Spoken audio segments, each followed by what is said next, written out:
মহাপুৰুষ শ্ৰী শ্ৰী শংকৰদেৱৰ 456তম তিথি উপলক্ষে। সেই উপলক্ষে আজি আয়তীসকলৰ নাম প্ৰসংগ চলি আছে ৰাতিপুৱাৰ পৰা। তাৰপিছতে বাপসকলৰ নাম প্ৰসংগ চলি আছে। ভাল লাগিছে নিশ্চয় এক আধ্যাত্মিক পৰিৱেশ, নিশ্চয় ভাল লাগে। এই অঞ্চলত কিমান ভকত ইয়ালৈ আহে? মোটামুটি প্ৰায় 400মান ভকত আহে আৰু তিথি উপলক্ষে। প্ৰতিষ্ঠা কৰা এখন এই সত্ৰখন মহাপুৰুষ মাধৱদেৱে নিজে স্থাপন কৰিছিল। মহাপুৰুষ মাধৱদেৱ তেতিয়া হেৰিত আছিল, বৰপেটাত আছিল। তাৰপৰা ইয়াৰ পৰা লক্ষীকান্ত আপে নামৰ এজন ভকতে 12জন ভকতক লগত লৈ বৰপেটাৰ পৰা বৰপেটাৰ তাঁতিকুচিৰ পৰা আনি ইয়াতে এই সত্ৰখন স্থাপন কৰে। মাধৱদেৱে ইয়াতে ছমাহকাল থাকি পেলাই ইয়াতে অংকীয়া নাটক কৰিছিল, ৰুক্মিণীহৰণ নাটক। তাৰপিছত যেতিয়া গুৰুজনে ইয়াৰ পৰা গুচি যাবলৈ লয়, তেতিয়া এটা শিলৰ ওপৰত আমাৰ লক্ষীকান্ত আপে ভৰি ধুৱাই দিছিল।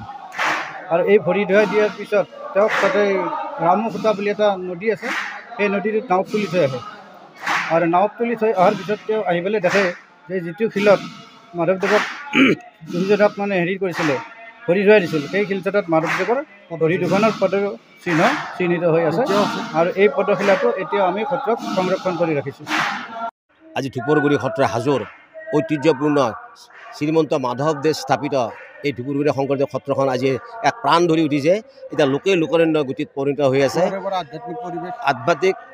আধ্যাত্মিক পৰিৱেশ এনেকুৱা এটা পৰিৱেশ গঢ়ি উঠিছে, যাৰ কাৰণে আমি গোটেই কমিটিখনে যথেষ্ট আনন্দিত হৈছোঁ, লগতে সাজুবাসীও হৈছে। কাৰণ কিয়, ইমান পুৰণি ঐতিহ্যপূৰ্ণ এখন নামঘৰ এটা আজিলৈকে কোনো এটা এনেকুৱা পৰিৱেশ আহি উঠা নাছিল। কিন্তু এতিয়া আজি 3 মাহৰ পৰা প্ৰায় 3 মাহ কাল মই প্ৰেছিডেণ্ট, 3 মাহ কাল আমাৰ হৈছে। এই 3 মাহ কালতে এতিয়া এনেকুৱা এটা সুন্দৰ পৰিৱেশ আহিছে। মই আশা কৰিছোঁ নতুন কমিটি হিচাপে মোৰ কাম কৰাৰ ইচ্ছা আছে। গতিকে ৰাইজৰ কাৰণে যিমান পাৰোঁ মই কৰি যাম ৰাইজৰ হকে। আৰু ইয়াতকৈও যাতে দুগুণে হয়, আমাৰ যেনেকৈ আমাৰ বৰপেটা সত্ৰ, ঢেকীয়াখোৱা সত্ৰ যেনেকৈ নাম ধৰি তেনেকৈ জাকত জিলিকা হাজোৰ সত্ৰখনো হ'ব বুলি মই আশা ৰাখিছোঁ। প্ৰেছিডেণ্ট হিচাপে আমাৰ পূৰ্ণাংগ কমিটিখনে ইয়াকে আশা কৰিছে আৰু আপোনালোকক ধন্যবাদ দিছোঁ।